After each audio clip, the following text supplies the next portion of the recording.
This is the Infinite Receiving Podcast, helping conscious leaders like you tap into a wealth of abundance across all areas of your life and business. My name is Susie Ashworth. I am a single mom of 3 and author of the Sunday Times best-selling book, Infinite Receiving: Crack the Code to Conscious Wealth Creation and Finally Manifest Your Dream Life. On this show, I'll be sharing with you how you can upgrade your identity and your reality to create the life that you have been dreaming of. Because you are ready to be an infinite receiver.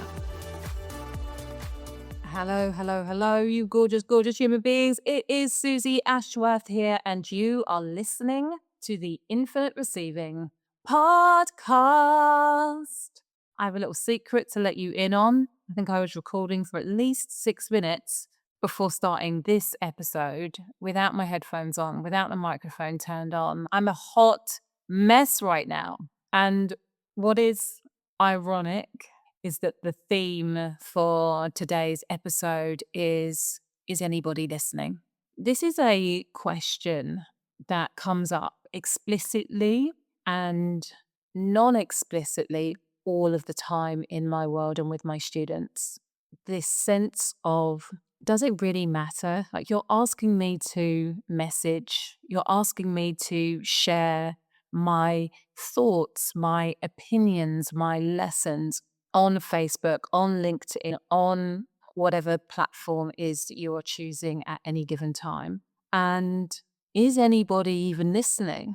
And I'm not going to lie, sometimes I feel like that. Sometimes I feel like I am shouting into the abyss and there is no one hearing me. And as I say that out loud, I know how ridiculous that sounds because you're listening to me right now. And I share it because I want you to know that if you are not vigilant, the lies that keep people playing a much smaller game will present themselves at every single level without any shadow of a doubt. When you see somebody celebrating, oh, I've got 1,000 people into this, or I've just had 100 people into that, or I've just made 1 million, or I've just done this, I've just done that. There's this sense of people are listening to that person, but nobody is listening to me. I want to remind you, and if you're new to my world, then invite you to really hear me when I say that the first person that has to listen to you, the first person that it matters when it comes to listening to you is yourself. You have to decide that what it is that you are saying, what it is that you stand for, what it is that you want to create, your mission, your vision, where it is that you are going, who it is that you are becoming. You have to decide that that is important.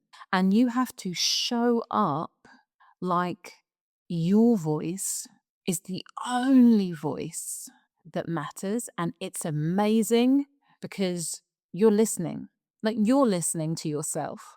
And then you're showing up in accordance and in alignment with the decisions that you have made about the fact that your message is worthy and deserving, about the fact that even now, as a 40-year-old, 42, 44, 45, 46, however old you are, you've decided that even though it might look like you're about to blow everything up and walk the path less traveled, that is important. And even if other people don't get it, it doesn't matter.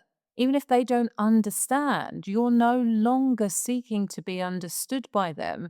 You just have to understand yourself, and I kind of laugh at that because even that can feel bloody complex.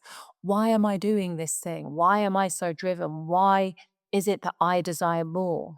Because you were built for it. Is it allowed to be that simple? Yeah. Because you know that your potential is ever evolving and growing and expanding. Is that allowed to be true? Hell yes, it is allowed to be true because it is true. I watched The Truman Show last night for the first time in years, and it was so wild to me that it's 25 years old. It is 25 years old. In fact, it's not 25 years old. I think it's 27 years now. And it still stands up. And if you have not seen The Truman Show, like, jump on it. In short, it is a story about a man who has lived his entire life in a constructed reality TV show. And he connects with a woman who is one of the cast members who has feelings for him and he has feelings for her. There's this love connection. And he manages to take her on a date and she tells him everything. She says, "Look, this isn't real. There's a real world out there. This is not real." And that sentiment stays with him up until she is taken away. His whole life has been created essentially within a single town. And because it's constructed, everything there is to support him staying stuck and not even realizing it, stuck in his contentment. I say contentment in inverted commas, but there is something bigger within him that says, this isn't right. And he tries to speak to his wife about it, and his wife doesn't listen. And he tries to speak to his best friend about it, and his best friend doesn't listen. Nobody is listening to him, but he doesn't need anybody to listen to him because he makes the decision to listen to himself. And what's wild about the film is that in the desire to have the outside world validate his experience, if he had continued on that track, he would have gone mad because everything was set up to keep him in comfort, keep him in safety, keep him in the show. That film was made 27 years ago, really before reality TV had taken off. It was such an interesting concept back then and arguably ahead of its time. And the reason that it stands up so well is how many people desire to live their life from within the show, both metaphorically and actually.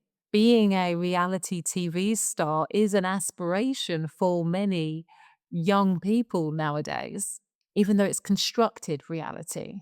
And then there is the staying within the comfort zone, living life the way that most people live life. And when some of us have the itch to wake up and do things differently, when we try to convey that, people think that we are crazy. Why would you want to put yourself out on a limb? Why would you want to leave your job? Why would you want to set up a new project? Why, when you're doing so well at what it is that you are doing, would you want to try and do something else? And then when we listen, and particularly from the frame of choosing to then start a business, we question ourselves all of the time because I think it takes time, authenticity, a willingness to strip away the layers, to speak with an honesty that people cannot ignore. It takes time to get there. And it's so easy to get lost in the should it be like this? Should it be like that? How similar to you can I get? How similar to everybody else who seems successful can I get? And when you get into that mindset, you stop listening to yourself again. And so this is like a maze. It's a complicated game where it is very easy to get lost in the noise to the extent that you're no longer listening to yourself.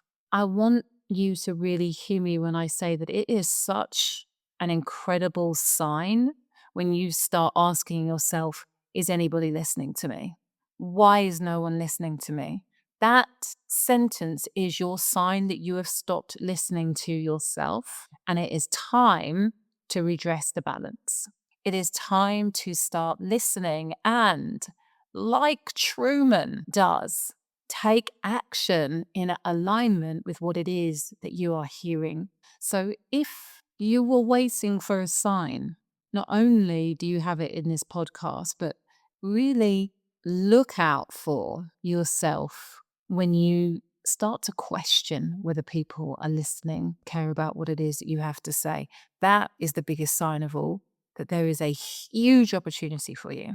So, with that being said, short but sweet today. I love you. You are amazing. If this was valuable, please share it. Help other people hear this message. Share it on your Instagram, tag me, let me know if this has been meaningful, helpful to you. I would deeply appreciate it. And in the meantime, please remember that faith plus action equals miracles. Thank you for listening to Infinite Receiving with me, Susie Ashworth.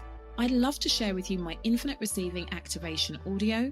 Go to susieashworth.com/activate infinite receiving.